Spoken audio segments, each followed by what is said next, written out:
Loka fagada sigada rebushi gidiga vagada rebedi ligedi gadava. Olori gavagada ligedi shigedi gabadan dolo vogodo ligedi gindagadashi. Lo frali gavagada se. Lo gavagin digedi gavagada lo. Odomai gavagede legebe shebre ligedi va dagadahe. Lo frali gavagada shigedi gandali gava. Lo briga vagada li. Shabradi vikim degede gamafa. Loga vagada shigidi gindagada liga vagada rolobo gidi kandase. Olufai gada fe ligra vagada lebo shibrale vaganda la hawendo bindigidi kandashi. Loga vagada li shibrale vahandigidi hawendo pe. Logra vagada ligindaga vagada ligedebe shibrale vandal hawendo windiga magashi. Oh, sois élevé, sois glorifié Adonai. Sois élevé et sois glorifié El Shaddai. Béni sois-tu, Père des cieux. Oh, my God, Kafai Kinti Gadafi. Lo fraliga vagada shigi di gandal hava ndo belege begada lekava. Zo fraliga vagada le kinda hawa ndo mis figada le gosho. Olova vagada zinda galahika vagala ho. Libra vagada legende de kabakava la kentiki di gandal hava gendiki di. Zo frali havaka shigi le kabakan doridi ki le gamba falade.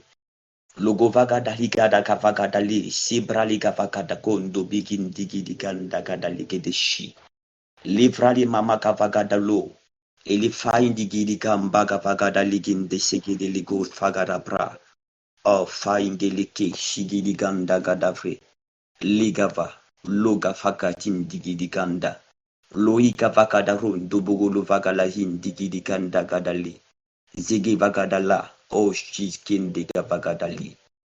Oh, Jesus, Jesus, Jesus, Jesus, Jesus, Jesus, Jesus, Jesus, Jesus, Jesus, Jesus. Merci Adonai. Merci El Shaddai. Merci El Nissi. Sois élevé et sois glorifié, Père des cieux. Au nom de Jésus. Merci Tout-Puissant. Dans le nom de Jésus. Shalom, shalom famille. Shalom bien-aimé du Seigneur. Shalom famille TMO. Je salue Papa, le prophète. Je salue toute la famille TMO. J'espère que vous m'entendez. J'espère que vous m'entendez. Je suis connecté. Je suis entendu. Laissez-moi un passage, je sais pas, un message pour qu'il soit, ne soit pas en train de parler, ok? Je peux avoir un retour là. C'est bon, je suis connecté. Ok. Je me... Oui, prophète, on t'entend très bien. Oh, super. Gloire à Jésus. Gloire à Jésus. Amen. Et je bénis Dieu pour la vie de chacun de nous. Nous sommes en famille, nous sommes en réunion de famille. Et quand nous nous retrouvons à cette heure-ci, avant de commencer la journée, c'est pour prendre des décrets, c'est pour prendre des décisions relativement à un jour nouveau que l'Éternel met au-devant de nous. Et nous n'allons pas l'aborder comme des personnes qui n'ont aucune vision, comme des personnes qui n'ont aucune connaissance des choses de la vie ou des choses spirituelles. Nous savons une chose, c'est que le monde qui est apparemment physique a une matrice qui est spirituelle. La journée en elle-même, elle est vide. Et le contenu de la journée dépend de ceux qui décident. Et ceux qui décident sont ceux qui se lèvent avant que le jour ne se lève. Ceux qui remplissent leur journée de par des messages qu'ils ont envoyés. Une journée est faite de décisions de personnes qui a été élevé et qui est compris qu'il est assez important de donner des ordres au jour, de donner des ordres à l'atmosphère, de donner des ordres à la terre. Et si tu ne prends pas la peine de donner des ordres, tu subis les ordres des uns et des autres. Et comme je l'ai dit, nous en tant qu'enfants de Dieu ce matin, lorsque nous nous rassemblons là, c'est pour donner une forme à ce qui était informe et vide, mais sur la base de nos prières. Donc je veux encourager quelqu'un qui était encore endormi, quelqu'un qui était encore lourd dans son esprit.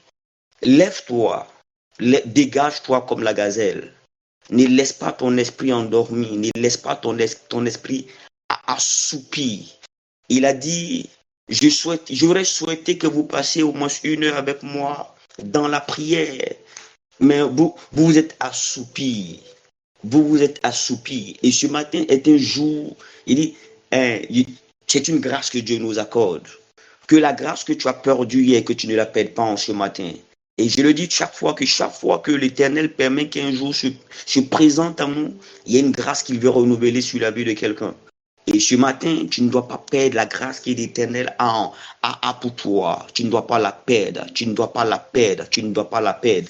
Et déjà là, dans cet élan, tu vas élever la voix et tu vas commencer à bénir Dieu de là où tu te retrouves.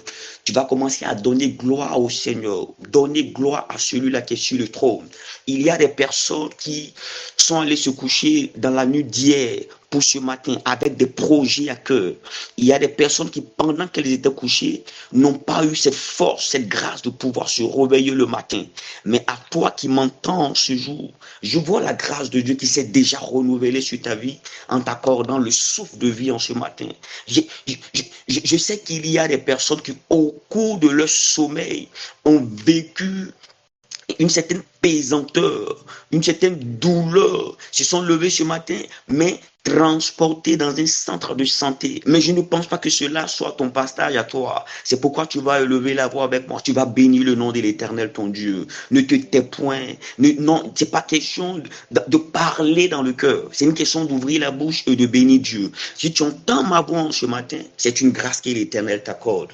Commence à bénir Dieu. Commence à donner gloire à l'Éternel. Commence à donner gloire à celui-là même qui est vivant. Moi, je peux ne pas t'entendre, mais celui qui exauce nos prières t'entend. Celui qui s'appelle Dieu t'entend. Celui qui est au-dessus de tout t'entend. Bénis l'Éternel Dieu pour sa grâce et pour sa faveur renouvelée à ton endroit en ce matin. Rafra liga vagada gin digi di kavaso. Les gravagada ligin de gabagavo. Les femmes d'obin digi di gavagada le.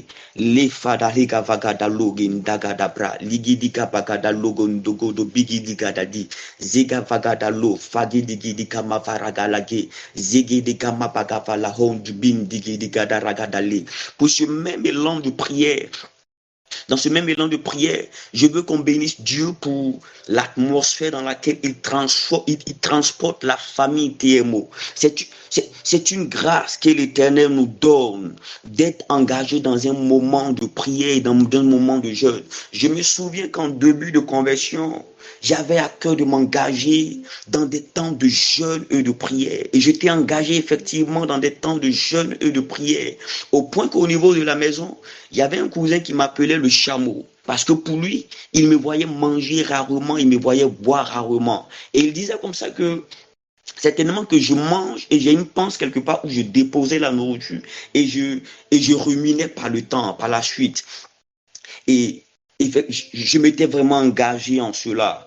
Et une fois, pendant que j'étais en train de prier et invoquer la grâce et la bénédiction de Dieu sur ma vie, j'ai entendu la voix de l'Esprit me dire, ce n'est pas en priant, en jeûnant que je vais te bénir. C'est parce que je t'ai déjà béni que tu as à cœur et je te donne la force de jeûner et de prier. Le fait de nous engager dans cette atmosphère, dans cet élan, est un signe de bénédiction. Nous ne sommes pas en train de prier pour la bénédiction, mais nous sommes déjà engagés dans un élan de bénédiction. C'est pourquoi de là où tu es, je veux que tu bénisses Dieu pour la conscience de s'approcher de Dieu et pour la force que nous avons. Élevons la voix et bénissons Dieu pour tout ce qu'il est en train de faire. Dieu ne peut pas nous demander, nous engager dans un tel élan s'il n'est pas sur le point de faire quelque chose de glorieux, quelque chose de merveilleux. C'est pourquoi je te demande de ne pas te taire. C'est pourquoi je te demande d'être déjà reconnaissant pour la grâce que l'Éternel t'accorde. Oui, élève la voix et bénis Dieu pour tout ce qu'il a prévu faire et qu'il est en train déjà de faire. Bénissons l'Éternel, bénissons l'Éternel, bénissons l'Éternel, bénissons l'Éternel, bénissons l'Éternel, bénissons l'Éternel, bénissons l'Éternel. Je crois que normalement nous devons arriver à un moment donné à nous retrouver dans la présence de Dieu, à ne rien faire d'autre qu'à bénir l'Éternel. parce que les choses de notre Dieu sont au-delà de l'imagination. Non, sa fidélité est grande, elle est grande à toujours. Bénissons Dieu, bénissons le Tout-Puissant, bénissons le véritable. Kavraligadabo, Shegenigadale, Digavagadaligavagadaro, Bondubigidigandadagedigavagadalo, Libravagadalegedigendigabado. Seigneur, merci pour ce d'être inclus dans ce programme divin. Oui, dans ce programme divin qui a mis dans le cœur de ton serviteur de nous engager dans cet élan de jeûne et de prière. Merci pour la force avec laquelle tu nous donnes d'apprécier ce moment, d'embrasser ce moment dans le nom de Jésus-Christ. Sois élevé et sois glorifié. Merci pour tout au nom de Jésus. Dans ce même élan de prière, nous allons bénir Dieu pour déjà tous les jours qui sont déjà passés, les prières qui sont déjà montées vers lui. Les paroles que nous avons entendues, nous avons un Dieu qui est vivant et nous avons entendu notre Dieu nous parler par la bouche de plusieurs de nos frères, de plusieurs de nos sœurs. L'Éternel qui nous a interpellés, qui nous a donné des secrets et des codes. Nous allons bénir Dieu parce que Dieu nous a parlé. Nous avons un Dieu qui est vivant. Nous avons un Dieu qui parle. Nous avons un Dieu qui n'est pas muet. Nous avons un Dieu qui touche aux besoins mais qui interpelle, qui par amour nous reprend. Élevons la voix et bénissons Dieu pour déjà tout ce qu'il a déjà fait. Pour toutes les fois où il nous a déjà parlé. Bénissons Dieu, bénissons Dieu, bénissons Dieu. Manifestons-lui notre gratitude. Seigneur, merci. Merci encore, merci encore, merci encore, merci encore. Nous avons un Dieu qui aimant nous parle par toutes les circonstances qu'il crée dans nos vies. Seigneur, merci. Merci pour ta voix qui parvient jusqu'à notre cœur, à notre esprit. Dans le nom de Jésus. Merci pour tous ces jours écoulés. Nous n'avons pas que rempli des jours, mais nous avons avancé avec l'Éternel. Nous avons avancé avec toi. Tu nous as parlé et tu continues de nous parler. Merci à toi, Éternel Dieu vivant. Merci à toi, Dieu tout-puissant. Merci à toi, Dieu très haut. Au nom de Jésus. Au nom de Jésus. Alléluia. Dans cet élan de prière, j'aimerais inviter chacun de nous. Si nous sommes là, moi je dis toujours que quand je m'approche de Dieu, c'est parce que je m'attends à Dieu. Quand je m'approche de lui, je m'attends à lui. Et chaque fois que je m'approche de lui, quelque chose doit se produire dans ma vie. Et le livre de Matthieu nous dit, heureux ceux qui ont le cœur pur, car ils verront Dieu. Donc la condition que Matthieu nous donne à voir Dieu, c'est d'avoir le cœur pur. Et nous allons ce matin invoquer la grâce de Dieu sur notre vie. Nous allons invoquer sa miséricorde sur notre vie. Si quelque part il y avait un élément, une action qui voudrait nous accuser, nous empêcher, c'est vivre la présence de Dieu, vivre la touche de Dieu, vivre la manifestation de la grâce et de la faveur de Dieu. Donc nous allons élever la voix et invoquer la grâce de notre Dieu sur notre vie, lui demander pardon. Par moments, c'est pas forcément parce que nous avons péché de façon intentionnelle. Là où nous sommes, comprenons qu'il a dit en Ecclésiaste que ton vêtement demeure toujours blanc et que lui ne manque pas dessus ta tête. Donc, la délicatesse dans laquelle nous nous retrouvons, c'est que chacun de nous a un vêtement blanc. Et nous connaissons la délicatesse du vêtement blanc. Le vêtement blanc, tu n'as pas besoin d'aller vers la saleté pour qu'elle se salisse. Tant que tu es sur la terre où se trouve la poussière, et la saleté peut venir jusqu'à toi. Et nous avons la grâce de garder notre vêtement blanc. Nous allons invoquer la grâce de Dieu ce matin, lui demander pardon pour nous. Nous la voix et demandons pardon à Dieu. Si quelque part il y avait quelque chose à partir de laquelle l'accusateur pouvait t'accuser, pouvait fermer ta vie, quelque chose qui pouvait t'empêcher de voir Dieu ce matin, élève la voix et demande pardon à Dieu avec moi. Élève la voix, demande pardon à Dieu pour ta vie, mais demande pardon à Dieu pour la famille. De sorte à ce qu'il n'y ait aucune situation qui soit une situation Akan au milieu de nous. À cause d'Akan, Israël a perdu une bataille qui lui avait été donnée. Demandons pardon à Dieu. Invoquons la grâce de notre Dieu. Demandons-lui pardon. Demandons pardon à l'Éternel. Demandons pardon au Dieu Tout-Puissant. Demandons pardon à celui qui nous donne l'assurance qui auprès de lui, nous avons le pardon de nos péchés. Nous avons le pardon. Nous nous approchons du trône de la grâce. Nous nous approchons du trône de la grâce. Nous nous approchons du trône de la grâce. Seigneur, ce matin, nous avons le privilège et la grâce d'avoir un avocat, d'avoir un intercesseur, d'avoir la possibilité d'être pardonné de toutes nos fautes et de tout péché dans lequel nous sommes retrouvés. C'est pourquoi je te prie en ce matin, Père, aie compassion de ton serviteur que je suis, aie compassion de ton fils que je suis, et pardonne-moi, Père, tout ce qui est transgression dans laquelle je me suis retrouvé. Je sais par définition personnelle que le péché, la transgression, c'est de manquer le but. Et ce qui peut ne pas paraître péché peut être péché pour moi parce qu'à moi personnellement, tu m'as interdit ces choses. Ce qui peut être autorisé aux autres peut pour moi devenir un péché parce qu'à moi, tu me l'as interdit. Seigneur, je te prie, si à quelque niveau que ce soit, j'ai eu à désobéir d'une manière ou d'une autre, je vais invoquer ta grâce sur ma vie. Seigneur, tu vois mon élément, mon élan de prière dans ma relation avec toi, dans mon intimité avec toi, à quelque niveau que ce soit. Certainement que j'ai manqué d'adresser une parole à quelqu'un. Et j'ai changé de position éternelle et par raisonnement, je me conforte dans une certaine position. Je veux te prier pendant que la grâce m'est accordée, l'occasion m'est donnée de pouvoir invoquer encore ta grâce sur ma vie dans le nom de Jésus. Dans le nom de Jésus. Dans le nom de Jésus. Aie pitié de moi. Aie pitié de la famille dans laquelle, Seigneur, tu m'as fait la grâce de me retrouver et d'être dans le nom de Jésus. Seigneur, je te prie, pardonne à chacun de nous. Seigneur, je t'en supplie qu'il n'y ait aucune situation qui nous ferme le ciel.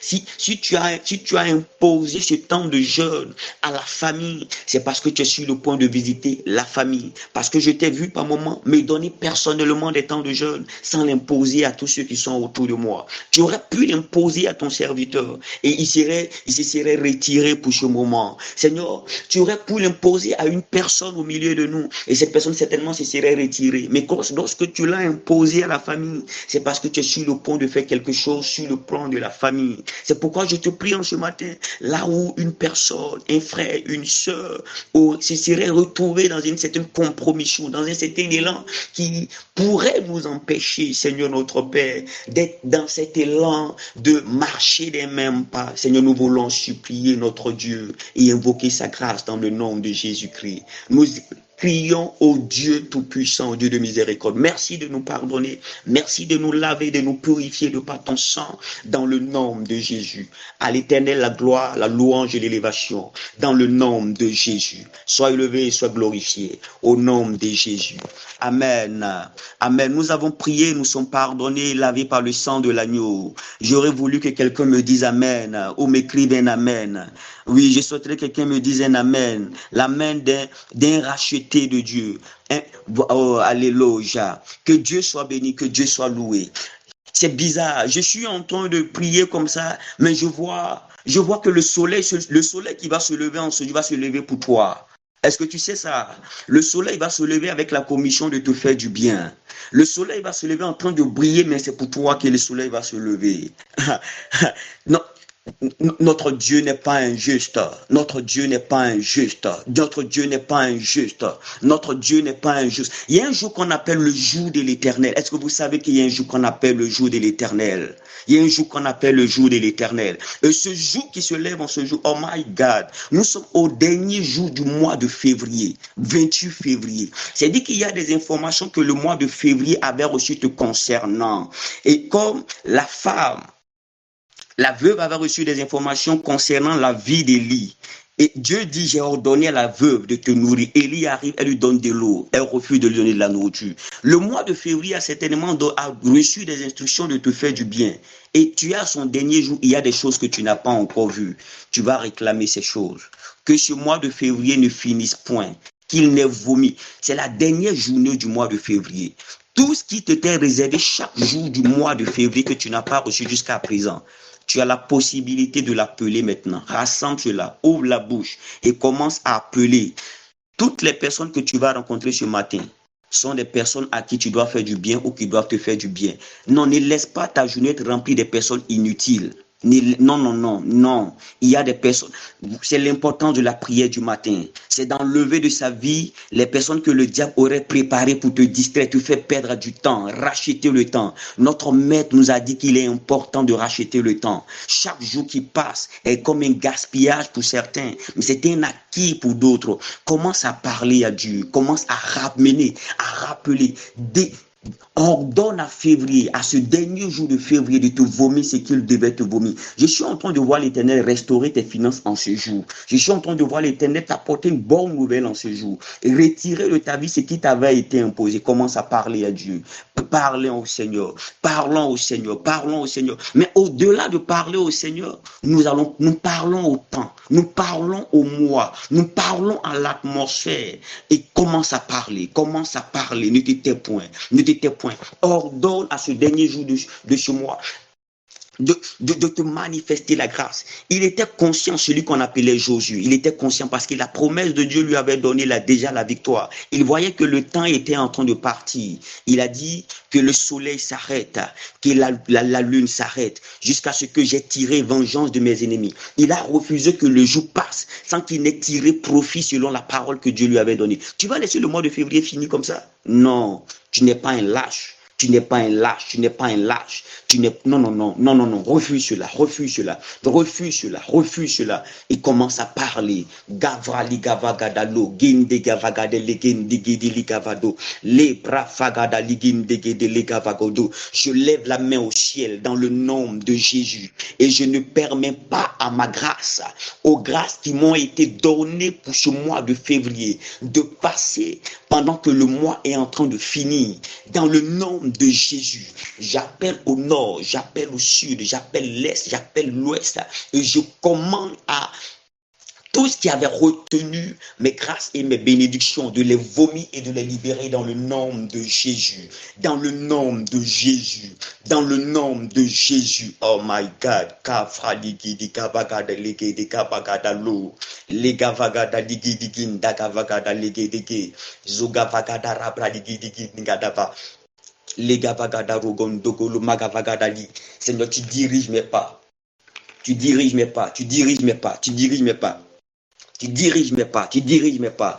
Il y a un environnement duquel je dois me déplacer parce que je vois que ma grâce m'attend quelque part. Seigneur, dans le règne de l'Esprit, tu diriges mes pas et je me retrouve au torrent. Je me retrouve au torrent. Je me retrouve au torrent pendant que tout est en train de sécher aux alentours, pendant que les portes se ferment aux alentours. Il y a un torrent qui est resté. Il y a un torrent qui est resté, qui coule. Il y a un torrent qui est censé m'abreuver et il y a une grâce qui est censée m'être apportée par un corbeau. Seigneur, non, tu diriges mes pas et j'acquiers et je possède mes possessions dans le nom de Jésus. Merci Père et je bénis Adonai parce que tu le fais au nom de Jésus. Sois élevé et sois glorifié. Seigneur, je retire de ma journée tout ce qui est inutile. Je retire de ma journée tout ce qui est mauvaise nouvelle, tout ce qui a été appelé pendant que je dormais. Oui, Seigneur, ta parole, tu nous dis par cette parabole que pendant que le maître et les serviteurs dormaient, l'ennemi est entré et il a sémé la mauvaise sémence. Oui, pendant que nous dormions, certainement qu'il a voulu s'aimer des mauvaises sémences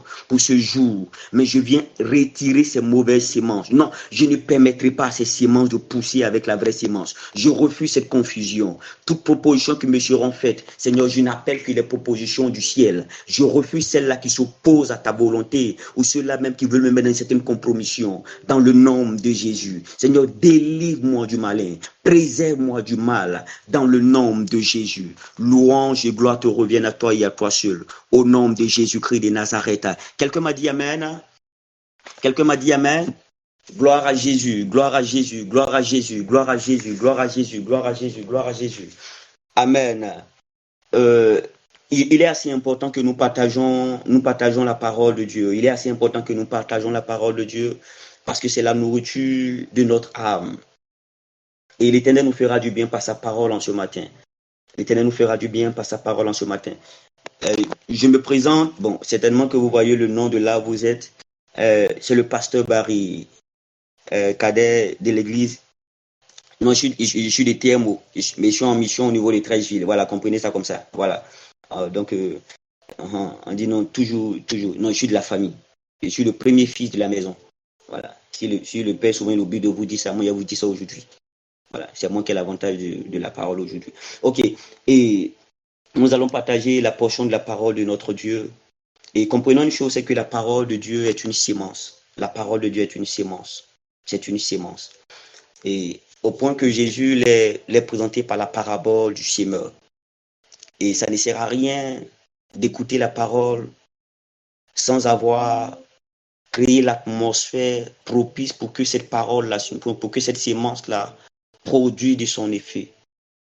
Il y a des personnes qui ont écouté la parole que nous allons écouter ce matin et qui ont vu leur vie changer. Par contre, il y a des personnes qui vont l'écouter et puis ça ne va rien leur dire. Et lorsqu'il donnait la parabole des sémences, c'était pratiquement la même sémence, mais qui, en fonction des différentes terres, a donné différents résultats.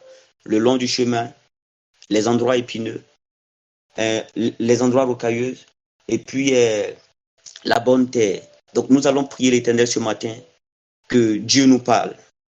Donc dis à Dieu de te parler à toi, qui te donne une parole, qui te donnera d'être victorieux en cette journée, qui te parle en ce matin, et que ton cœur soit cette terre qui a été préparée à recevoir la sémence, que ton esprit soit préparé à recevoir. Quand je regarde ici dans la salle de prière, je vois quand même du monde, je vois qu'il y a du monde dans la salle de prière. Mais la délicatesse, c'est que mon Dieu ne verra pas le nombre de personnes dans la salle de prière que je vois ici sur Discord. Notre Dieu compte le nombre de personnes qui se retrouvent dans son esprit. Il compte le nombre de personnes qui se trouvent dans son esprit. Dans nos assemblées, le serviteur fera son décompte, mais je vois souvent l'ange de l'Éternel entrer dans la salle et compter 2-3 personnes. Des personnes qui, au-delà d'être dans une salle, ont fait le mouvement pour être dans la salle de prière, la salle de l'esprit. Et ce matin, tu vas parler à ton entendement. Tu vas dire à Dieu de te parler, de te permettre de recevoir la parole ce matin et que cette parole la produise de son effet. Qu'elle te fasse du bien. Mais au-delà de te faire du bien, qu'elle fasse du bien à ton atmosphère, sinon aux personnes autour de toi. Parlons à Dieu. Seigneur, merci pour ta parole. Merci pour ta voix qui nous parvient ce matin. Merci pour tout. Merci, merci, merci, merci, merci, merci, merci, merci. Au nom de Jésus, tu fertilises l'esprit et le cœur de chacun de nous. Au nom de Jésus, sois glorifié pour ta parole qui est esprit et vie. Moi, je crois en l'onction qui se trouve dans ta parole. Je crois que ta parole féconde. Oui, elle a la possibilité de féconder. La prière façonne l'histoire. Ta parole féconde. Merci pour tout. Au nom de Jésus. Amen. Nous allons prendre notre Bible par la grâce de Dieu. Et nous avons, on va dire, 4 heures à passer ensemble. Mais 4 heures, pas les 4 en même temps. Quand il dit 4 heures, on se comprend. Donc on avait ce matin à passer ensemble. On a ce soir à 19 heures passé ensemble. Et par la grâce de Dieu, je dois faire le pont. Qui conduit février à mars. Donc, soulever les grâces de février, les apporter à grâce. Donc, prendre des informations de février, les transporter en mars. Et puis, donc, demain matin, nous serons ensemble encore. Et puis, demain, on va aller dans la soirée. Et le thème qui a été soumis à notre étude, c'est percer dans ma foi. Amen. Donc, nous allons parler de la foi, sinon de la percée dans la foi. Et j'aimerais que nous prenions notre Bible. Nous allons prendre notre Bible dans le livre de Romains chapitre 1 au verset 18 par la grâce de Dieu. Je pense qu'on peut mettre on peut coller ça quelque part. Sinon le verset 17, excusez, le verset 17. Donc je lis, j'ai l'avantage de, voilà, il y a une Bible juste à côté de moi. Je lis la version Seymour. Il commence au verset 16 qui dit, car je suis fier de l'évangile. Quelqu'un doit être fier de l'évangile. Quelqu'un doit être fier de l'évangile. Et là, c'est Paul qui parle. Paul qui dit, je suis fier de l'évangile. Il dit, tu dois être fier de l'évangile. C'est la puissance de Dieu par laquelle il sauve tous ceux qui croient. L'évangile que nous avons reçu, l'évangile que nous partageons, c'est la puissance de Dieu. Nous devons être fiers de l'évangile. Donc, c'est la puissance de Dieu par laquelle il sauve tous ceux qui croient. Donc, c'est par cet évangile-là qu'il nous a sauvés et c'est par cet évangile-là qu'il sauvera toujours l'humanité. Il sauve tous ceux qui croient, les juifs d'abord, donc les juifs, et aussi les non-juifs. Donc, il sauve tout le monde par l'évangile. Il n'y a pas un autre moyen par lequel il sauve les uns et les autres. C'est par le même moyen et c'est par l'évangile. En effet, cet évangile nous révèle en quoi consiste la justice que Dieu accorde. Elle est reçue par la foi. Donc, cette puissance de Dieu qu'est l'évangile,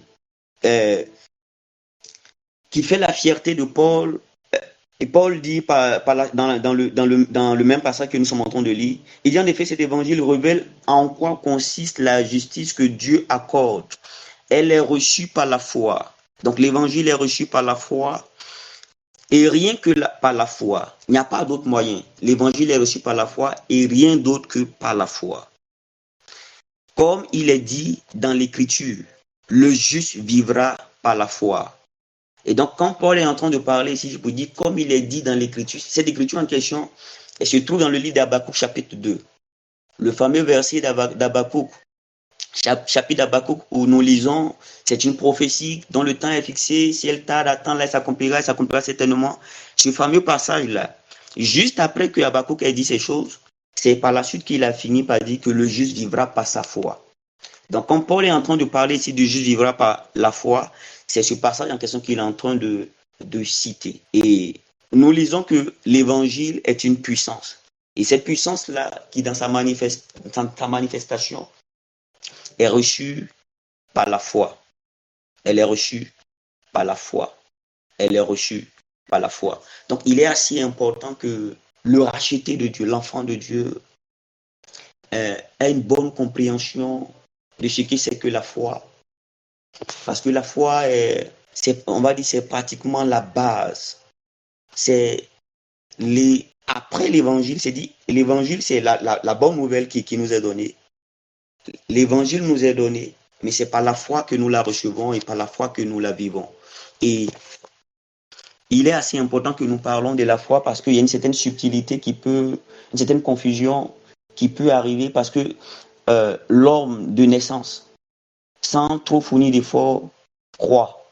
C'est une vertu qui se trouve en l'homme. Même celui qui dit qu'il ne croit pas, il croit en quelque chose. L'homme, il est vrai que l'homme a 5 sens. Mais au-delà de ces 5 sens, les 5 sens ont été définis par nos scientifiques. Au moment, je crois que l'homme a plus de 5 sens. L'homme a 6 sens. Le 6e sens n'a pas été défini, sinon identifié par ces personnes-là, par ces scientifiques-là, parce qu'il va au-delà de l'intelligence des hommes. L'homme a 6 sens. Et le 6e sens de l'homme est basé sur la foi. C'est la foi. C'est en cela que Paul pouvait dire nous marchons par la foi et non par la vue. C'est dit qu'il y a des personnes qui marchent par la vue. Il y en a qui peuvent marcher par l'odorat. Ils sont conduits par l'odorat. Comme certains frères au milieu de nous qui se sont levés avec la bonne volonté d'observer le moment de jeûne. Mais qui à un moment donné, vers 10 heures. Non, vers 10 heures, l'odeur n'est pas assez forte. Vers midi, quelque part là-bas. Vous voyez un peu, non? Ils seront conduits par l'odorat.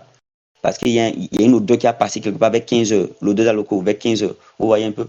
Donc, il y a des personnes qui sont conduites par quelque chose. Soit conduites par ce qu'ils voient, par ce qu'ils entendent, parce qu'ils sentent, parce qu'ils ressentent. Mais nous, en tant qu'enfants de Dieu, nous ne sommes pas conduits par ces 5 sens-là. Nous sommes conduits par le 6e sens, qui est le sens de la foi. Nous marchons non pas par la vue, mais par la foi. Donc, il est assez important, comme je l'ai dit, de parler de la foi. Nous savons que le monde vit un moment très chaotique. Le monde vit un véritable désespoir. Le monde vit des temps difficiles, des temps qui avaient été prédits, qui sont annoncés déjà depuis l'Écriture et par des prophéties que nous recevons au quotidien, par des visions. Nous voyons et nous vivons et nous voyons que le temps est mauvais. Donc, les problèmes internationaux que nous pouvons constater ne sont rien d'autre que la projection des problèmes personnels. C'est-à-dire ce que nous voyons au plan global, au plan mondial, n'est rien d'autre que une projection de ce que des personnes vivent de façon individuelle. Et ce que les personnes vivent de façon individuelle est dû au fait qu'il y a un problème de compréhension, il y a un problème de foi. Parce qu'il y a des personnes qui s'engagent dans certains combats, et les combats dans lesquels ils s'engagent, c'est avec le foi. C'est leur conviction, c'est le foi qui les engage. Normalement, à ce stade, je devais être en train de définir c'est quoi la foi. Et je ne me permets pas de m'étaler sur la définition de la foi parce que là où nous sommes, chacun de nous a déjà entendu parler de la foi. Il est bon de revenir sur la définition que nous savons déjà. Mais personnellement, je me dis, la foi ne saurait être définie. L'homme essaie de définir la foi en fonction de son expérience ou en fonction de ce qui a été énoncé par des dévanciers. Mais en réalité, jusqu'à là où nous sommes, personne ne pourra concrètement définir la foi de façon objective. Et je me permets de définir la foi par des expériences que je lis ou que je vis.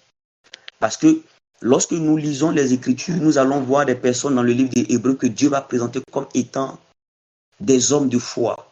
Mais ces personnes-là, elles-mêmes, pendant qu'elles vivaient la foi, elles ne savaient pas qu'elles étaient en train de vivre la foi. C'est le récit biblique qui nous les ramène, qui nous les rapporte comme des personnes qui vivaient la foi.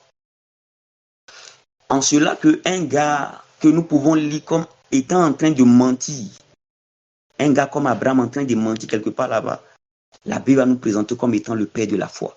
Est-ce à dire que le mensonge participe à la foi? Donc je dis, nous ne saurions définir de façon objective ce que c'est que la foi. Mais ce que nous savons, c'est que nous avons besoin de foi. Et parlant du besoin de foi, tout le monde croit.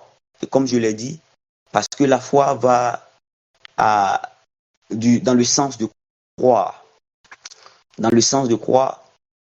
Et dans ce sens de croire, la foi nous amène, sinon, va impliquer 4 choses. Donc, je vais parler des 4 choses que va impliquer la foi en ce matin. Et certainement que le soir, nous allons aborder un autre volet de la foi. Mais pour finir, dans ma percée, sinon percée dans ma foi. Donc, ce matin, comme je l'ai dit, nous allons voir 4 choses qui impliquent la foi. En parcourant les Écritures, je me suis rendu compte que l'aveugle que Christ a guéri, j'ai vu Jésus-Christ guérir un aveugle dans la Bible, en la personne de Bartimée, il avait du zèle. Mais j'ai vu que Jésus n'a pas guéri Bartimée à cause de son zèle. Jésus a honoré la foi de Bartimée. Parce que lorsqu'il approche Bartimée, il demande « Qu'est-ce que tu veux? Est-ce que tu crois ?» à la foi de Bartimée. J'ai vu Jésus exaucer la femme syro-phénicienne. Elle avait de la persévérance. Mais Jésus n'a pas répondu à sa persévérance. Il a répondu à sa foi. J'ai aussi vu Jésus rendre témoignage d'un soldat, un soldat romain, qui est arrivé auprès de Jésus avec beaucoup d'humilité. Et Jésus n'a pas obéi, sinon n'a pas exaucé son humilité. Mais Jésus a honoré aussi la foi de ce soldat. Et donc, pour dire que des personnes qui se sont approchées de Dieu, de Jésus, avec certaines valeurs, mais à chaque fois qu'ils devaient intervenir dans leur vie, au-delà des valeurs qu'ils voyaient, ils voulaient se rassurer, est-ce qu'ils avaient la chose? Est-ce qu'ils avaient la chose? Est-ce qu'ils avaient la chose? Et la chose en question, c'était, est-ce qu'ils avaient la foi? Est-ce qu'ils avaient la foi pour recevoir ce qu'ils demandaient? Et ils honoraient, ils répondaient aux besoins de leur foi. Pour dire que la marge dans laquelle nous nous retrouvons, Dieu ne répond pas à nos prières, il ne répond pas à nos gémissements, à nos lamentations, il répond à notre foi. Et le passage que nous avons lu, il dit, le juste vivra par la foi. Est-ce que tu es juste de l'Éternel? Est-ce que tu as été justifié par Christ? L'élément par lequel le juste vit, c'est par la foi. Ce n'est pas par l'argent. Ce n'est pas par les relations. L'élément avec lequel le juste vit, c'est la foi. Est-ce que tu es juste?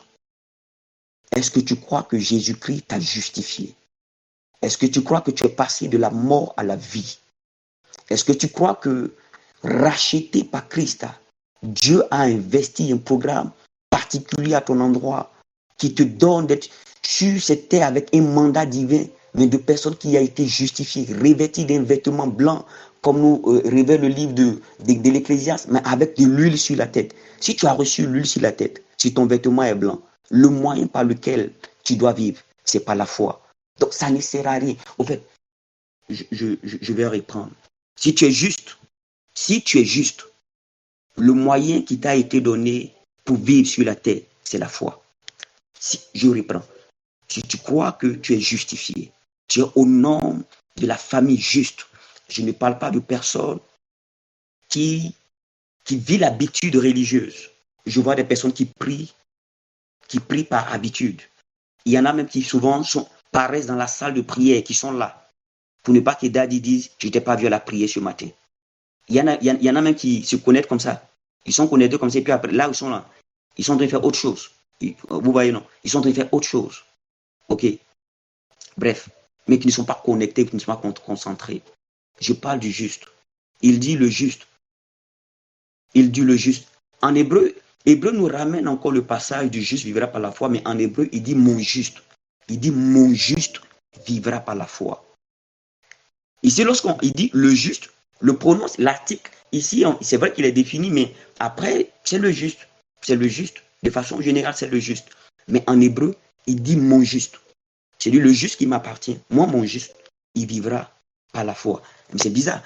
En Habakkuk, il dit le juste vivra. Le juste vivra par sa foi. Donc, le juste a une foi par laquelle il va vivre. Une foi avec laquelle il va vivre. Donc, Dieu, lorsqu'il te justifie, te donne une chose. C'est la foi. Et cette foi-là renferme tout ce dont tu as besoin. Cette foi renferme les personnes dont tu as besoin pour accomplir ta destinée. Cette foi renferme les moyens dont tu as besoin pour accomplir ta destinée. Cette foi renferme tout ce qu'il te faut pour vivre et accomplir ta destinée. De là où tu es, après t'avoir justifié, l'Éternel t'a donné une chose. Il t'a donné la foi. Il t'a donné la foi. Il t'a donné la foi. Il t'a donné la foi. Et comme je l'ai dit ce matin, je vais parler des 4 choses qui impliquent, que la foi implique. Certainement, ça te donnera de mieux apprécier ce que tu as. De mieux apprécier ce que tu as. Mais je vais déjà introduire les quatre choses par un témoignage. J'avais l'une de mes grandes sœurs, mon aînée de sœur, elle avait une amie avec qui elle a fréquenté, elle a fait le collège. Et cette amie en question-là a eu la grâce d'être née en France. Donc, ses parents étaient allés en France dans le cadre des études, certainement dans les années 80, je ne sais pas, 70, 80, quelque part là-bas. Donc, ils étaient allés terminer les études au niveau de la France. Et c'est là que papa et maman sont croisés là-bas.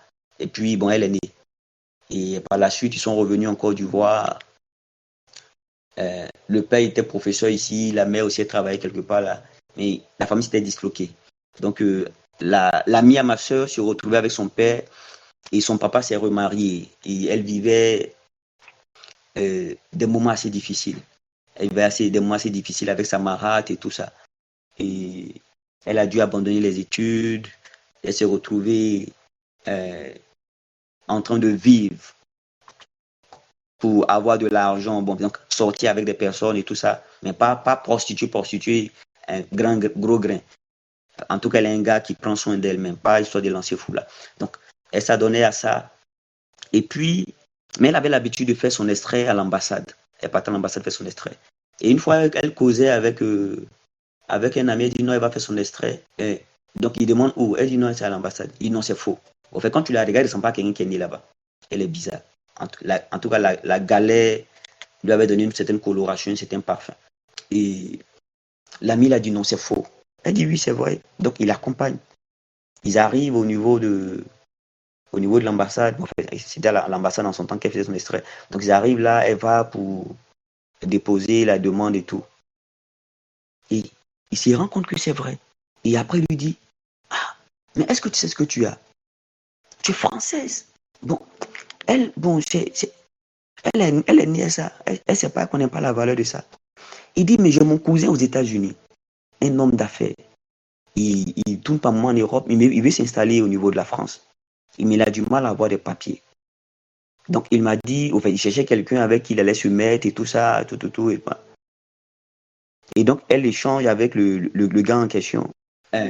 Dans ces conditions, en fait, lui il dit qu'il veut la marier pour avoir les papiers. Elle pose ses conditions, dans ces conditions, il y a un montant qu'il devait verser. Elle avait un enfant ici. Il va la faire partie l'enfant et tout. Et le gars, il a tenu à tout honorer. Et il a tout honoré et il a su en question, on va dire, département depuis le début des années 2000. Elle allait en France et elle y est. Dès qu'elle est arrivée, elle a été insérée dans la société et puis bref. Et puis bon, voilà. Pourquoi prendre ce témoignage? Je prends le témoignage d'une personne qui avait quelque chose qu'elle méprisait, mais qui a pu changer sa vie. Celle qui dormait, qui passait d'ami à ami, qui avait été rejetée par la famille, qui traînait ça et là. Et elle a rencontré une personne qui lui a dit, la nationalité là, c'est déjà une richesse. Je veux dire à quelqu'un, la nationalité que nous avons, cette nationalité céleste que nous avons est déjà une richesse. Mais au-delà de cette richesse-là, nous avons la foi. Nous avons la foi. Rien n'était impossible, mon frère. Il dit, rien n'était impossible. Rien n'était impossible. Rien n'était impossible. Rien n'était impossible. Rien. Non. Yad, tu ne sais pas ce que tu gaspilles. Ce que tu as, tu ne sais pas ce que tu gaspilles. Je vais rapidement, à cause du temps, m'étaler, sinon aller rapidement sur les 4 choses qui impliquent la foi. La foi implique 4 choses, comme je l'ai dit. Et la première des choses que la foi va impliquer, elle implique la renonciation à soi-même. La foi, comme je l'ai dit, pour croire, on ne fournit pas d'efforts pour croire. Chacun de nous a en lui la sémence de la croyance, la sémence de la foi. C'est la raison pour laquelle, même avant de croire en Christ, on croyait en quelque chose avant Christ. On a d'abord cru en nos parents, on a cru en papa, on a cru en maman, on a cru en certaines choses. On croit, l'homme croit naturellement. Je vais, par une parenthèse, dire que la foi est quelque chose de spirituel. Toute personne spirituelle est engagée dans la spiritualité par la foi. C'est en cela que les autres à côté, ils parleront de la pensée positive. C'est dans l'élan et dans le dynamisme de la foi qu'ils parlent de pensée positive. Donc la première chose que la foi implique, lorsque nous parlons de la foi, nous parlons de la foi biblique. Elle implique la renonciation à soi-même. Pour que ta foi soit efficace et qu'elle produise des effets, il faudrait que tu renonces à toi-même. Il faudrait que nous renoncions à nous-mêmes. L'une des choses qui combat la foi en nous, c'est notre vie, c'est notre conception, notre compréhension des choses et de la foi. Nous devons renoncer à ce que nous avons vécu, les expériences passées qui ont façonné, qui ont bâti des murailles. Et la muraille là a barricadé ta foi. Et là où tu es, non, je ne pense pas que tu sois toujours en train de te lever, prier, si tu ne crois pas. Tu crois. Et je crois que chacun de nous avons la foi. Mais le premier problème que nous avons relativement à cette foi-là, c'est que nous avons manqué de renoncer à nous-mêmes. Donc, ce qui fait que devant l'épreuve de la foi, sinon la situation qui nous demande d'exprimer la foi, nous regardons à nos capacités. Nous avons l'impression que nous devons nous impliquer dans l'action. Nous avons quelque chose à faire dans la situation. Je veux dire à quelqu'un, lâche prise. Je veux dire à quelqu'un, lâche prise. Lâche la prise. Accepte de retourner ton vêtement. Retourner ton vêtement. Ne laisse pas les 5 sens là prendre le dessus. Je t'ai dit ce matin que tu as un 6e sens. C'est le sens de la foi. N'écoute pas ce que tes yeux voient. N'écoute pas ce que tes oreilles entendent. N'écoute pas ce que ton nez sent, tes narines sentent. N'écoute pas ce que tu peux ressentir sur le corps. Non, n'écoute pas ça. Écoute le sixième sens qui est à l'intérieur. Écoute-le. Renonce à toi-même. Ce que tu as vécu par le passé comme expérience, c'était avant que tu le rencontres, celui qui est l'auteur de notre foi aujourd'hui. Au fait, tu as rencontré quelqu'un qui est l'auteur de la foi, qui honore la foi. Il apprécie la foi. J'aime ce Jésus. Il demande, est-ce que tu crois? Est-ce que tu crois que je peux le faire? Est-ce que tu crois que j'en suis capable? Est-ce que tu crois que cela peut changer? Est-ce que tu crois que? Est-ce que tu crois que? Est-ce que tu crois que? Et renoncer à soi, c'est d'accepter que notre foi ne soit pas bâtie dans notre tête, mais dans notre cœur. Parce qu'il y en a qui croient avec la tête et qui ne croient pas avec le cœur. Croire avec la tête, après elle est suivie de certains raisonnements, de certains calculs. Quand je regarde, attends, ce que je demande à Dieu là, qui a déjà eu ça autour de moi, tu es en train de chercher comment est-ce que la chose va se faire. Non, lâche la prise. Renonce à toi-même. Non, ne t'investis pas dans cet élan-là. Il faut croire sans vouloir t'impliquer dans l'action. Renonce à toi-même. Je pense que vu le temps, Yael m'a arrêté sur ce premier point, mais je vais essayer d'expliquer le premier point. Et puis, le soir, on va aborder les autres points. Et puis mais Dieu va nous faire du bien. J'étais responsable des sessions. J'organisais les thèses de français pour l'immigration au Canada. Et c'est une activité que j'ai eue. En 2014, j'étais en prière. En tout cas, je vivais une certaine galère bizarre. Là. Il y avait mes diplômes et tout ça, mais c'était bizarre. Et j'étais en prière, le Seigneur m'a dit, j'ai ordonné à l'année de te bénir. Mais l'année en question, c'était bizarre sur moi. Il peut être là et puis, je n'ai rien, même pas 5 francs. Et Dieu me dit, mais j'ai ordonné à l'année de te bénir. Et j'ai commencé à prier. J'ai commencé à prier. J'ai commencé à prier. J'ai commencé à prier. L'un des problèmes que moi j'avais, je suis allé à l'école. J'ai fait les mathématiques. J'ai appris des choses. J'ai fait la philosophie. J'ai appris des choses. Donc je croyais en Dieu, mais avec un certain raisonnement. Donc ma tête était impliquée dans la chose de Dieu. Et je ne lâchais pas la prise. Pour moi, les choses devaient se faire selon le schéma que j'avais en tête. Mais je ne voyais absolument rien. On était pratiquement dans le mois de novembre. Je suis entré dans un moment de prière personnelle. En train de prier, en train de prier, en train de prier, en train de prier, en train de prier, en train de prier, en train de prier. Et l'année en question, il y a eu un programme de commandos à ATCI. Le thème c'était l'Éternel me favorise à nouveau. Les commandos sont sur la plateforme, on va s'en souvenir. Le thème c'était l'Éternel me favorise à nouveau. Et je suis entré dans ce monde de jeunes-là. J'ai dit à Dieu, l'année ne doit pas finir que je n'ai vu cette gloire que tu m'as promise. Donc quand j'entre, toute ma prière, c'est Seigneur, favorise-moi à nouveau. Je veux voir ta gloire. Les dispositions dans lesquelles je dois me retrouver pour voir ta gloire. Et je me mets à prier, prier, prier, prier, prier. Et par la grâce de Dieu, le dernier jour du jeûne, pendant qu'on était à ATCI, à 5 heures du matin, on avait fait une veille ce jour-là, mon téléphone sonne à 5 heures du matin. J'ai au bout de fil un contact qui me dit, allô, c'est M. Barry. Il dit, oui, M. Barry. Il dit, ok, est-ce qu'on peut se rencontrer à tel endroit le lundi? Il dit, ok, il n'y a pas de souci. On me connaît, il ne décroche pas appel. On me connaît, c'est pas un truc. Par la grâce, je suis en train d'échanger à ce niveau-là. Mais ce jour-là, bizarrement, dans la présence de Dieu, il décroche le coup de fil. Le lundi, je commence à bosser avec la structure et c'est pour la première fois où j'ai commencé à toucher un peu, l'argent là un peu. J'ai commencé à toucher un peu. Mais avant que je me retrouve à cette période-là, en novembre, le Seigneur m'avait demandé de chercher à faire ma dot et tout ça. Donc quand j'allais voir ma femme, c'est mon épouse aujourd'hui, pour lui dire, on va faire la dot et tout ça, on va prendre la liste des éléments. Elle me dit, mon mari, il ne faut pas mettre la honte sur moi. Il ne faut pas mettre la honte sur moi. Bon, moi j'ai entendu la voix. Et donc elle va prendre la liste et qu'elle vient avec la... En fait, elle va prendre la liste. Quand elle revient avec la liste, les temps qui suivent, c'est là que moi je vais pour le programme. Et puis Dieu ouvre une porte. Et les temps qui suivent, je commence à boulotter et tout ça. Et pendant que je suis engagé, tu sais, quand tu reviens de la galère, que tu as une opportunité, tu as peur de perdre l'opportunité. Donc je suis engagé mais dans le travail. Je suis acharné dans le travail. Je vais m'amasser du blé quelque part là-bas pour.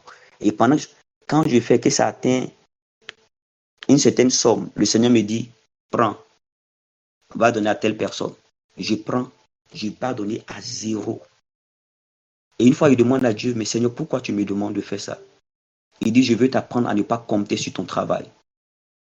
Là où ce que tu es en train de faire, tu es comme un infiltré. Je te mets au milieu des personnes que tu vas aider, que tu vas influencer. Donc le travail que je faisais, ce n'était pas parce que Dieu voulait passer par là pour me donner une certaine stabilité, mais j'étais un infiltré de Dieu. Il fallait que je comprenne ça.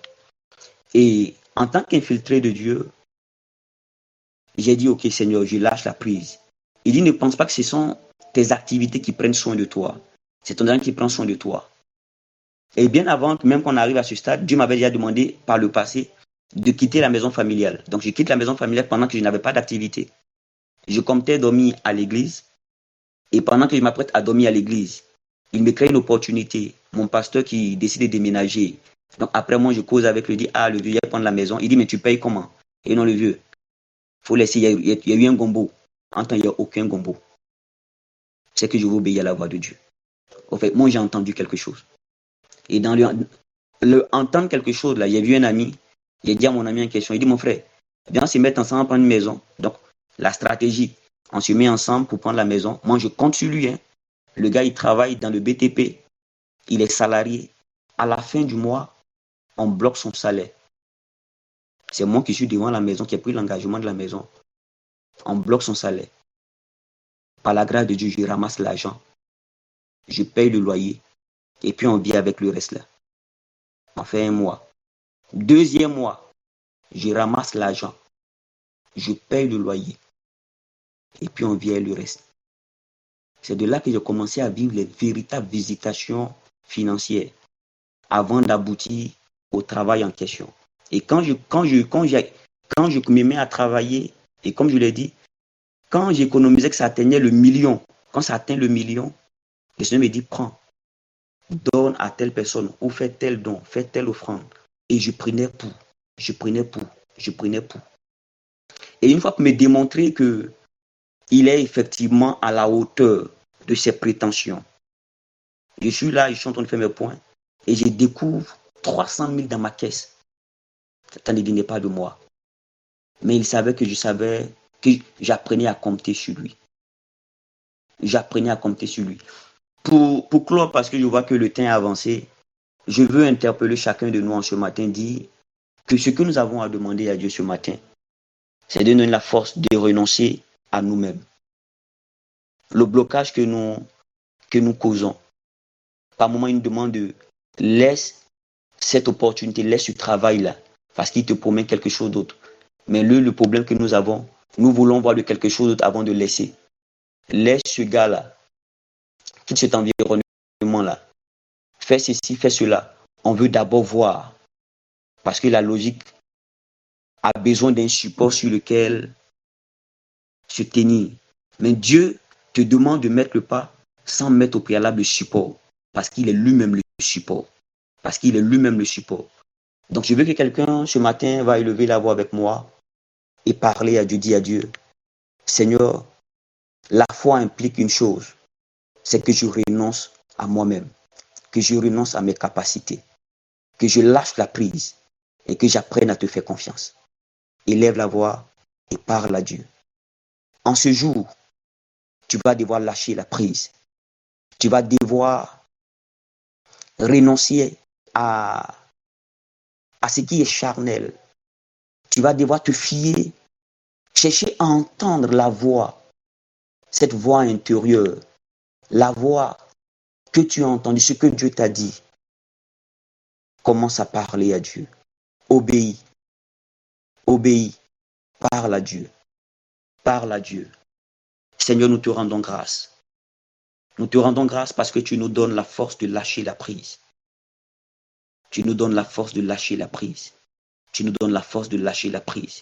ont tous ne pas que c'était impossible. Ils ont tous réussi parce que l'échec n'était pas une option pour eux. Ils se sont abandonnés entre les mains de celui-là qui avait parlé. Ils ont accepté de mourir en eux-mêmes et de vivre en toi. Christ est ma vie. Seigneur, vis entièrement et totalement en nous. Au nom de Jésus. Gloire à Jésus. Merci Seigneur pour cette journée. au cours de laquelle tu nous donneras de vivre cette expérience. Vous savez, lorsque nous finissons d'aborder des situations, dans le courant de la journée, nous pourrons être confrontés à des situations où l'Éternel va chercher à voir est-ce que tu acceptes de renoncer à toi-même. Ça peut venir pas comme une proposition indécente. Non, non, n'y raisonnons pas. Ne voyons pas ce qui n'est pas opportunité en opportunité. Hein? Il y a des choses qui ne sont pas des opportunités. Ce sont juste des tests de foi. Et que tu accepteras de relâcher, de renoncer et d'avancer. Que Dieu bénisse la vie de quelqu'un. Que Dieu bénisse notre journée. Dans le nom de Jésus. Amen. Mon vieux, si mon vieux n'est pas là, ma vieille est là. Mon vieux, tu as la parole. Amen. Désolé. Dieu nous bénisse. Amen. En fait, comment tu vas? Par la grâce de Dieu, je vais bien, mon vieux. Merci beaucoup. Hier, j'avais promis d'intervenir en quelques minutes sur ce dont Pasteur Stéphanie. Plus que jamais, l'Église a besoin de se recentrer sur l'essentiel. Je vous assure, plus que jamais, l'objectif de mon message, de mon ministère, n'est pas de rendre quelqu'un prospère pour lui, mais c'est d'arriver à le conduire, à comprendre l'étendue du royaume et les buts du royaume. C'est pourquoi le centre de mon message, c'est le service. Autrement dit, c'est la responsabilité du fils, des fils. Dans notre royaume, le mot fille n'existe pas. Il y a le mot enfant et il y a le mot fils qui est là pour tout enfant chrétien qui est devenu mature et qui a conscience que le royaume de son père attend à le voir travailler. Et comme je suis un homme de processus de processus dans sa vision, c'est pourquoi peut-être pendant un certain temps, on ne me voit pas entendre parler d'évangélisation. Mais ceux qui sont avec nous savent que un an avant que l'église ne commence, on a commencé les croisades. Quand on a commencé aussi les croisades. Là, nous sommes dans l'ère de finir notre temple. Et comme je l'ai dit, peu importe ce que le temple sera, jusqu'à la fin de l'année, on l'aura fait l'essentiel pour qu'on soit là-bas. Et quand on y sera, frère, sœur, il y a des cultes faits dehors. Il y a déjà le protocole de l'église du marché qui commence très bientôt. Et ceux qui sont avec moi, ça, qu'à un moment donné, on sera occupés et puis on va tous sortir du Il y a l'église du marché. Une équipe qui sort pour aller prêcher au marché pendant qu'on est à l'église. Et eux, ils font l'église avec ceux qui sont au marché, qui n'ont pas le temps de venir à l'église. C'est-à-dire qu'on entre dans l'air où, à outrance, on s'attachera à ce qui est essentiel. C'est pourquoi je dis dans la deuxième phase de ce jeûne, les lundis sont dédiés à la prière pour le royaume. Prier pour vos propres vies, mais prier pour le royaume. Frère, plus que jamais, on a besoin d'un évangile responsable, un véritable évangile responsable qui enlève les yeux sur notre personne et sur nos besoins pour les conduire sur le besoin éternel de Dieu.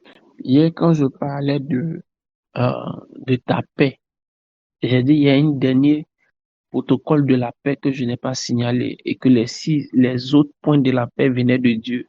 Mais le dernier point de paix dont je n'ai pas parlé, que j'enseignerai, c'est la paix que nous-mêmes nous créons. La Bible dit, nous avons un type de chaussure qui est relatif à l'évangile de paix. Yes. C'est-à-dire qu'on n'a pas de paix si on n'annonce pas l'évangile. Frère, sœur, s'il vous plaît, je suis prophète.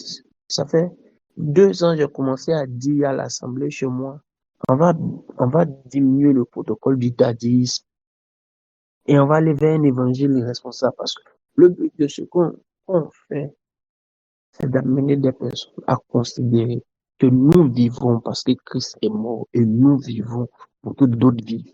Pendant ces 50 jours, je vais amener quelqu'un à comprendre et à garder à l'esprit cela. Tu ne peux pas dire si tu es fils de Dieu, je n'ai pas dit enfant de Dieu, tu ne peux pas dire si tu es fils de Dieu que toi tu es en paix et que les gens meurent chaque jour autour de toi. Pendant cette dernière partie du jeûne, tout ce mois de mars, Tu vas commencer à partir de demain où on sera en train de chercher les éléments qui nous donnent notre paix. S'il vous plaît, prends le temps de réfléchir. Quelle sera ta part vis-à-vis de l'évangile? Il faut que nos cœurs battent pour les besoins de Dieu. Le centre de tous les besoins de Dieu, c'est de gagner des âmes.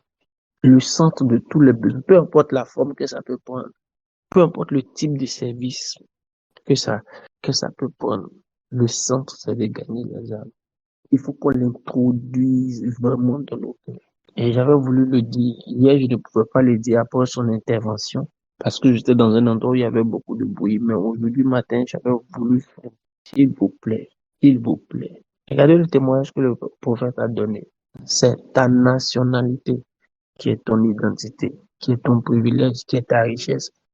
Mais donne ça aussi à quelqu'un d'autre. Église de Dieu, nous avons commis la grave erreur, nous les prophètes, d'avoir enlevé les regards des hommes sur la personne de Jésus pour les conduire sur nous à cause des outils que Jésus nous a donnés. Et moi, je suis un prophète d'une certaine mesure de la réforme. Ceux qui sont là connaissent mon message et les réformateurs. Et mon rôle dans cette réforme, c'est d'amener les gens à croire à nouveau à la prospérité, mais pas pour amener encore les yeux sur eux, mais plutôt amener les yeux vers la personne de Jésus. Il faut que quelqu'un te regarde et qu'il puisse dire, à cause de ce que tu es devenu, oh, j'ai envie de suivre son Dieu là. Oui, c'est mon message. Il faut que tu sois en train d'embaucher quelqu'un et puis qu'il soit obligé de s'attacher à Dieu parce que si tu veux, quelqu'un va dire, c'est pas la meilleure des manières. Peu importe Alpha, c'est le message en change pas. Hein. Sinon, les formes, les habillages, les modèles, c'est la même chose. Qu'il soit obligé d'aller à l'église, qu'il soit obligé de s'attacher à Dieu. Parce que, frère, son patron même fait ça. J'ai connu le comptable d'une société qui est obligé d'aller à l'église. Il est obligé d'aller à l'église. Il est obligé de faire la note de sa chérie. Il est obligé de préparer la sortie de son enfant, de faire prier pour son enfant. Parce que sa patronne va à l'église. Il faut qu'on y arrive, les gars, s'il vous plaît. Pourquoi beaucoup ne vont plus à l'église? Quand vous lisez le livre de Ruth, la Bible dit c'est à cause de la pauvreté. Pourquoi les gens ont commencé à quitter l'église? C'est à cause de la pauvreté. Bethléem était en famine. Bethléem veut dire la maison des pains était en famine. Donc ils sont obligés d'aller chez les Moabites. Quand la maison des pains n'a plus de pain, les gens regardent. Voici la place de mon vis-à-vis de vous. Mais quand ils sont revenus parce qu'ils ont appris qu'il y a du pain dans la maison de pain, ils sont venus pas les mains vides. Ils ont gagné des âmes pour venir. Donc, moi, je vous dis, si on monte en autorité, on monte en influence, on monte en prospérité, les gens vont venir. Mais ce n'est pas pour que tu montes seul, pour toi. Il faut monter parce que tu dois faire venir les vies. C'est ça le centre le temps de la moisson d'orge. Quand ils ont appris que Dieu avait à nouveau visité son peuple, c'était le temps de la moisson d'orge. Les païens sont revenus. La Goya, qu'on appelle Ruth, la Moabite, la Goya, qui est le salut des païens. Ouais. Dès qu'on finit le jeûne, là, l'église du marché commence. Pour ceux qui sont avec nous à l'église locale, à l'assemblée locale, ils savent, tous les ouvriers là, ils savent déjà que l'église du marché là, chaque 2 dimanches, il y a un groupe que j'envoie au marché aller annoncer l'évangile. C'est parce qu'ils n'ont pas l'argent qu'ils ne peuvent pas venir à l'église. Ils sont obligés de travailler. On n'a qu'à les trouver là-bas, l'évangile. Mais il y a des jours où l'église, là, ils vont venir, ils pensent qu'on fait culte là, et puis on sort. On a payé le coin, mais on sort pour partir là-bas, pour aller les rencontrer. C'est déjà prévu. Je veux que ce soit dans nos cœurs, s'il vous plaît. Peu importe l'assemblée où tu es. Le plus important, c'est pas le nom de ton assemblée. C'est le rôle que tu vas jouer pour envoyer les gens au salut. J'avais tellement soif de vous le dire. Il me fallait le dire au plus tôt. C'est pourquoi hier, je vous ai dit, j'allais vous le dire aujourd'hui. Mon cœur saigne de voir des bagarres inutiles. Le diable est en train de distraire l'église. Nous sommes en retraite. Nous avons encore fait durer notre retraite parce que nous avons besoin de parler avec Dieu. Mon cœur saigne de voir le peuple de Dieu se bagarrer pour des choses inutiles. Le Nord, quand j'ai fait des cours en missiologie, notre président national, à l'époque, était notre professeur qui nous expliquait un peu. Il dit on a perdu le nord du pays parce que les gens étaient en train de discuter. Les chrétiens, à l'époque, étaient en train de discuter sur le type d'habillement qu'on doit porter pour l'évangile, pour prêcher, pour servir Dieu. Ils étaient en train de faire ça jusqu'à ce que les musulmans sont venus prendre le nord. Mon cœur saigne pour des choses inutiles. Parce que mon cœur saigne parce que l'église est en train d'entrer dans des considérations inutiles. Laissons ces considérations inutiles. Allons annoncer l'évangile. Que Dieu nous bénisse. Osa, c'est l'amour. L'amour de Dieu exprimé, démontré pour les autres. Osa, c'est l'amour. L'amour de Dieu manifesté aux autres. Osa, c'est l'amour. C'est vivre une passion pour Dieu. Osa, c'est enlever les yeux sur nos besoins pour les conduire à Dieu. Osa, c'est être passionné. Je ne me tairai point parce que j'aime Dieu. Je ne me tairai point parce que j'aime le royaume. Je ne me tairai point parce que j'aime le perdu. Jésus est mort pour le perdu. Je ne me tairai point. Osa, c'est la responsabilité. Que Dieu nous bénisse abondamment. Que Dieu nous bénisse abondamment. Que Dieu nous bénisse pour le royaume. Merci infiniment à tous. Merci, merci, merci prophète. On est là pour tes 3 dernières heures, comme tu as dit. Tu as mis ça en 3 heures, en 4 heures. Et je sais que Dieu va continuer à nous faire du bien.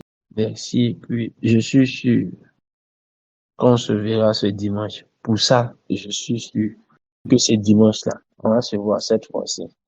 Tu as beau durer sur la montagne, Moïse. C'est pas sur la montagne, là, que tu as utilisé tout ce que Dieu t'a donné. Il faut descendre dans la vallée pour utiliser. Donc, je suis sûr que dimanche, on va se voir. Et la prochaine veillée, c'est quand le 24 mars, c'est ça. Je crois que le prophète Kader va s'organiser pour être là. Le prophète Eliezer aussi va s'organiser pour être là. Et je serai là avec l'intervenant. Je crois que c'est le prophète Samuel, je crois. Donc, il y aura un moment donné où il n'y aura plus de prédication. Moi, mes fils et mes filles, avec la madre, on priera pour toute la salle. Quand je dis toute la salle, il n'y a pas quelqu'un pour qui on n'a pas imposé les mains à cette veille. Et je le disais pour nous qui suivons la veille passée en ligne, que la prochaine veille est une veille de prophétie, de délivrance et de guérison. Ça y est, on ne vient pas bavarder beaucoup. Dans tous les cas, je viens en kimono, c'est-à-dire que je viens en treillis. À la prochaine veille, je viens en treillis. Voilà. C'est pas là pour s'amuser, donc ne viens. Et puis, il y a un passe pour venir à la prochaine veille. Quand on regarde ton message, tu es un ancien chrétien, tu es venu à combien de personnes? Si tu n'as pas envoyé les personnes, on te met dans le fond de la salle. Là, peut-être on prie pour toi quand on est fatigué. Ça peut aller. C'est comme ça on va faire nos choses. Les passes maintenant, là, c'est quel païen tu as envoyé?